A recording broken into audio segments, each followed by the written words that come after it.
میں بس ان کو اتنا یاد دلا دوں کہ میں نہیں، وہ کون تھا جس نے کہا تھا ان دہشت گردوں کے بارے میں کہ دے آر آور بوائز. اور اگر بلاول صاحب کو پتہ نہیں ہو تو میں بتا دوں کہ لندن اسکول آف اکنامکس میں اسپیچ کرتے ہوئے پاکستان کی سابقہ وزیر اعظم نے باقاعدہ معافی مانگی کہ yes we should not have claim that these are our boys. تو اگر ان چیزوں کی بنیاد کسی نے رکھی ہے پاکستان میں تو عمران خان صاحب تو اس وقت سیاست میں نہیں تھے. جا کے چیک کریں زرداری صاحب اور اپنی کتابیں چیک کریں کہ آپ لوگوں نے کیا کیا. اور ہماری حکومت ختم ہونے کے بعد تقریباً 15-16 مہینے بلاول صاحب، زرداری صاحب، آپ اس حکومت میں پارٹنر ان کرائم تھے. You were partner in crimes. تو ذرا اپنے گریبان میں جھانکیں تو عمران خان صاحب تو وزیر اعظم ہاؤس سے جا چکا تھا. ان دہشت گردوں کو لانے والے کون تھے؟ جی یہ بتائیے گا، پرویز خٹک آپ کا وزیر اعلیٰ تھا، آج آپ کے خلاف ہی عمران خان کے خلاف ہی بیان دینے آ گیا. دوسرا یہ بتائیے گا کہ اگر مخصوص سیٹوں کا فیصلہ آ جاتا ہے تو آپ کو کیا لگتا ہے کہ دوبارہ حکومت کی بنے گی یا نہیں؟ انشاءاللہ ہماری حکومت بنے گی، جلد بنے گی.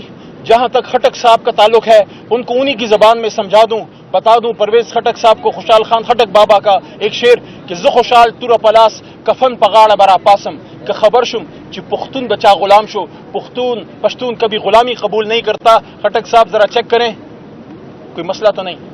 بسم اللہ الرحمن الرحیم. آپ سب کے انتظار کرنے کا شکریہ. اور آج پھر آپ کے سر پہ ٹینٹ نہیں ہے. آئی تھنک آپ پی ٹی آئی سے کہیں گے کہ انشاءاللہ کچھ آپ انتظام ہو. پنجاب کی حکومت کا تو یہ حال ہے کہ اندر اڈیالہ کچرے سے بھرا ہوا ہے اور باتیں ان کی آسمانوں سے ہو رہی ہیں کہ جی ہم ٹیکنالوجی لائیں گے، سولرز لائیں گے، ایک ٹینٹ نہیں اور کچرا نہیں اٹھا سکتے. یہ ان کی حالت ہے. دوسری بات، آج ایک ایسے احمقانہ کیس میں ہمیں خان صاحب سے نہیں ملنے دیا. اتنے بزدل ہیں. القادر واحد کیس ہے جس میں حکومت وقت 2019 سے لے کے آج تک سود کھا رہی ہے. 13 ارب 94 کروڑ روپیہ سود. القادر کا جو پیسہ سپریم کورٹ میں داخل ہوا ہے، جو برٹش اینٹی کرپشن ایجنسی نے ڈیل کی تھی سپریم کورٹ کے ساتھ اور ملک ریاض کے ساتھ، وہ پیسہ سپریم کورٹ میں پڑا ہوا ہے. اور مئی 2019 سے لے کے مئی 2023 تک اس پہ 13 ارب 94 کروڑ پیسہ یہ لوگ لے چکے ہیں سود. تو پھر خان کو جیل میں کیوں ڈالا ہے؟ یہ کیس سپریم کورٹ پہ کرے، حکومت پاکستان پہ کرے، عمران خان پہ کیوں کیا ہے؟ وہ تو ٹرسٹی ہے، اس کے پاس تو 1 روپیہ یہ ثابت نہیں کر سکتے. ثابت یہ کوشش کرنے کی کر رہے ہیں کہ سپریم کورٹ پاکستان کا حصہ نہیں ہے یا حکومت پاکستان کا حصہ نہیں ہے. اور آج جنہوں نے بلایا تھا ان کا گواہ، ان کا پرنسپل گواہ، یہ بات یاد رکھیے ایسے لوگ ہیں جن کو کوئی جانتا نہیں تھا اور ان کو خان کی وجہ سے ان کا نام بنا ہے. آج علی محمد بھی آیا تھا، شہریار بھی آئے تھے، میں بھی تھی، ہمیں نہیں ملنے دیا. لیکن جن لوگوں نے 9 مئی کے بعد پریس کانفرنس کی یہ ٹی وی کے اینکرز کے سامنے، وہ دہشت گرد نہیں ہیں، وہ باہر گھوم رہے ہیں، وہ خواب دیکھ رہے، بڑی بڑی باتیں کر رہے ہیں. اور جو لوگ وطن کے ساتھ کھڑے ہیں، پاکستان کے ساتھ کھڑے ہیں، جو بائیڈن کے ساتھ نہیں کھڑے، ان کو فارغ کرتے جا رہے ہیں. جو بندہ کہتا ہے کہ میں ازب استحکام نہیں مانتا، عورتوں کی بے حرمتی نہیں مانتا، اقلیتوں کی بے حرمتی نہیں مانتا، جرنلسٹ کی بے حرمتی نہیں مانتا، وہ بندہ جیل میں ہے. اس سے پہلے کہ میں بھول جاؤں، میں ضرور ایک شکایت کروں گی. 3 ہمارے سینئر جرنلسٹ آج ان کے ساتھ بدتمیزی کی گئی ہے بارش میں، ان کو لاک اپ میں ڈالا گیا کہ آپ یہاں کھڑے نہیں ہو سکتے. باہر دنیا کا کچرا پڑا ہوا ہے، ساری دنیا آتی ہے بٹ نہ جرنلسٹ جا سکتا ہے، نہ پی ٹی آئی کا ایم این اے جا سکتا ہے. یہ کیا طریقہ ہے؟ آج اتنے سارے لوگ آئے تھے، یہ پبلک ہیئرنگ تھی، 8 لوگ تھے شلوار قمیض میں، پتہ نہیں کون، اور جی یہ پبلک آ گئی ہے. یہ کیسی اتنی فٹ پبلک ہے کہ چنے ہوئے لوگ آ جاتے، ہم نہیں آ سکتے، ہم تو کہیں بھاگ بھی نہیں سکتے، ہمارے تو گھر کے ایڈریس، ٹیلی فون نمبر سب کو پتہ ہے، تو کس چیز سے پھر ڈرتے ہیں؟ تیسری بات، ان کا جو ایک اور ماشاءاللہ چہیتا ہے جس نے کل وہ پریس کانفرنس کی، خاور مانے کا. اگر پاکستان میں کوئی مردانگی رہ گئی ہے، کوئی مرد کا بچہ رہ گیا ہے، وہ یہ باتیں آئندہ کسی پریس کانفرنس میں نہیں کر پائے گا. وہ جس قسم کی غلاظت پاکستان میں پھیلا رہا ہے، کبھی بھی میں نے اس ملک میں یا کسی مسلمان ملک میں نہیں دیکھا کہ آپ اللہ تعالیٰ کے قوانین میں ہاتھ مارے. ایک چیز ہوتی ہے دنیاوی قوانین ہوتے ہیں، ٹریفک کے قوانین، بجلی کے قوانین، یہ تو آپ اللہ کے قوانین میں ہاتھ ڈال رہے ہیں. ایک میاں بیوی کا پاک رشتہ ہے. یہ جو گندا کیس چل رہا ہے عدت والا، جس پہ پریس کانفرنس اس آدمی نے کی ہے، یہ قرآن کے، آئین کے، احادیث کے